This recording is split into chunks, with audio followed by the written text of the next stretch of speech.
ici à Lafayette College. Je suis actuellement en deuxième année. Je poursuis une double filière en génie logiciel informatique et mathématiques économiques. Je programme, je peux développer des jeux, je développe des modèles financiers, des applications, des simulations sur quelque chose. Et aussi, je suis actuellement assistante professeur, ce qui veut dire que j'assiste les professeurs ici en informatique, en Computer Science Department. J'aide les personnes qui s'initient à la programmation ici aux States. Je fais aussi des stages et des recherches et je suis plutôt axée dans l'intelligence artificielle et machine learning. Et les data science. Je n'ai pas pu intégrer les universités que je voulais à Madagascar et j'ai pas réussi les concours de mathématiques parce que je ne savais pas du tout les maths. Honnêtement, j'ai décidé qu'il y avait une partie de moi, je ne voulais plus continuer mes études. J'étais assez dégoûtée, je dirais. J'étais déçue du fait que je ne pouvais pas faire ce que je voulais.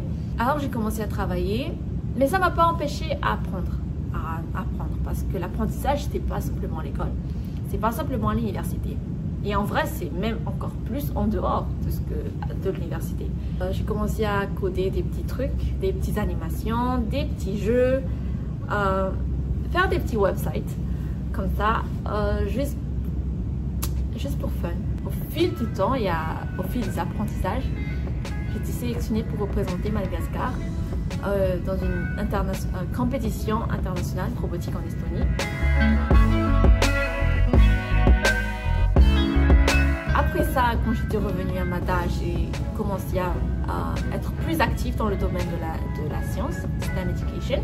J'ai commencé à développer des petits programmes et à enseigner des jeunes universitaires qui voulaient s'initier à la robotique, ou bien les petits-enfants aussi.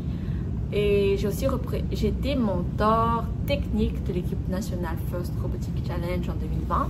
J'ai cherché une bourse pour étudier à l'étranger parce que, évidemment, je me suis dit que je voulais vraiment m'intégrer et développer mes connaissances.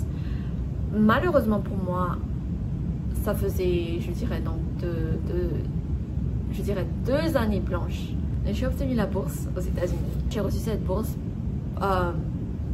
en raison de ce que je faisais avant, de la robotique, des prix que je gagnais et des reconnaissances que j'ai gagnées internationalement ou nationalement. À Madagascar, c'était assez dur, je ne vais pas le nier. C'est assez dur, mais c'est quand même compréhensible parce que l'accès à l'Internet, l'accès à l'électricité, les ordinateurs, c'est cher. Tout ça, c'est vraiment cher. Et la science, faut pas le nier, c'est pas vraiment le tableau et la craie. Bien qu'il y a le tableau et la craie avec moi ici. À Mada, il y a vraiment il y a des lacunes sur que ce soit côté technologie, que ce soit côté matériel, côté financier, malheureusement. Côté professionnel, c'est bien dommage qu'il y a beaucoup de personnes que je pense qui sont vraiment brillantes. Je dirais, peu importe ce que vous faites, avancez. Rêvassez et avancez. N'ayez pas peur de faire des erreurs parce que la plus grosse erreur, c'est en fait avoir peur de faire des erreurs. C'est tout en fait, c'est ne jamais abandonner ses rêves.